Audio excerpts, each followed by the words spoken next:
اور جنت کا یہ کیاری بن گئے. فرمایا اس کے لیے جنت کی کھڑکی کھول دو. تو میرے بھائیوں یہ قبر زندگی اصل میں کس چیز کا نام ہے؟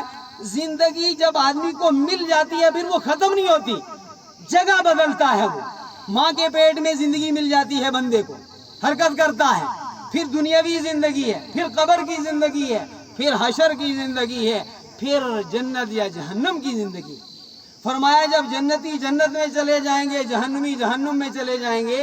صحاح ستہ جو حدیث کی 6 مشہور کتابیں ہیں ان میں ایک ترمذی شریف ہے، اس کے اندر روایت ہے. فرمایا جنتی جنت میں چلے جائیں گے، جہنمی جہنم میں چلے جائیں گے.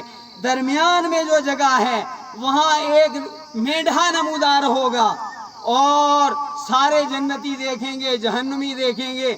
دیکھتے ہی دیکھتے اس مینڈھے کو ذبح کیا جائے گا اور اس کے بعد جنتیوں کو کہا جائے گا، جہنمیوں کو کہا جائے گا. جو بھی اللہ کی طرف سے مامور ہے وہ کہے گا کہ جنتیوں تمہیں خوشخبری ہو، یہ جس کو تم مینڈھا دیکھ رہے تھے یہ مینڈھا نہیں، یہ موت کی مجسم شکل ہے.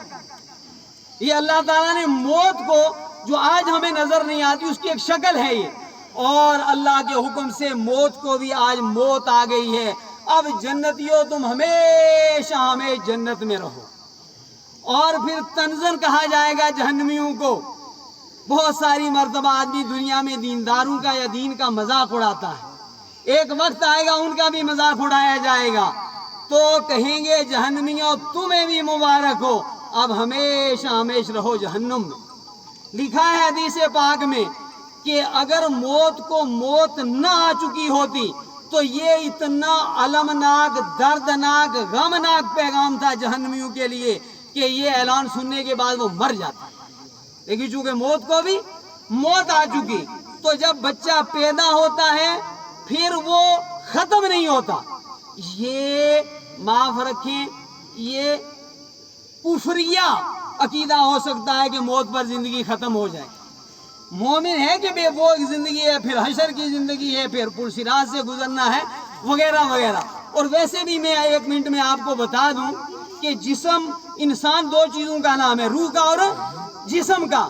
ماہرین جسم انسانی یہ کہتے ہیں کہ انسان مٹیریل سے بنا ہے، جیسے عمارت مٹیریل سے بنتی ہے اور مٹیریل جو ہے وہ گھستا رہتا ہے. ماہرین جسم انسانی لکھتے ہیں، وہ جو جسم انسانی کی تحقیق کرتے ہیں کہ انسان کا پہلا مٹیریل ختم ہوتا رہتا ہے، نیا مٹیریل اس کی جگہ لیتا رہتا ہے. 10 سال پر پرانا مٹیریل جو ہے وہ بوسیدہ ہو کر ختم ہو جاتا ہے، اس کی جگہ وہ نیا مٹیریل جگہ لے لیتا ہے. اور اگر اس کا نام موت ہے جسم کے ختم ہونے کا تو گویا 60 سال میں وہ 6 مرتبہ مر گیا. اصل انسان روح ہے اور روح مرتی جسم سے جدا ہوتی ہے. اور حدیث پاک میں آتا ہے کہ روح جو ہے یا اعلی علیین میں دربار خداوندی کے اندر جو کے حکم سے وہاں رہتی ہے یا جہنم سجین کے اندر رہتی ہے. تو میرے بھائیوں ہمیں آخرت کی تیاری کرنی چاہیے. اب نماز جنازہ کا وقت ہے.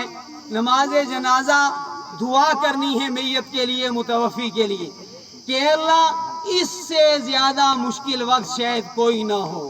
آج کوئی نہیں ہے، سب نے ساتھ چھوڑ دیا. اب قبر ہے، اللہ ہے اور میت ہے. تو فرمایا کہ ہم نے دربار خداوندی میں اللہ یہ سفارش کرنی ہے کہ اللہ جس بندے کو ہم تیرے حوالے کر رہے ہیں اس کی بخشش فرما، مغفرت فرما. مقتدیوں کا امام کی اقتداء کرنے کا سوچنا یہ نیت ہے، ارادہ ہے. نماز جنازہ کی اب ہم ادائیگی کریں گے. علماء صلحاء مسجد مدرسے کے ساتھ بڑا گہرا ربط تھا. روزانہ کم از کم 1 پارہ تلاوت کرتے تھے. اللہ کے فضل سے کل بھی تلاوت کی، آخری نماز بھی ادا کی. گاڑی میں چل کر کے بیٹھے تو اللہ تبارک و تعالیٰ ان کی بخشش فرمائے، براسا کو صبر عطا فرمائے.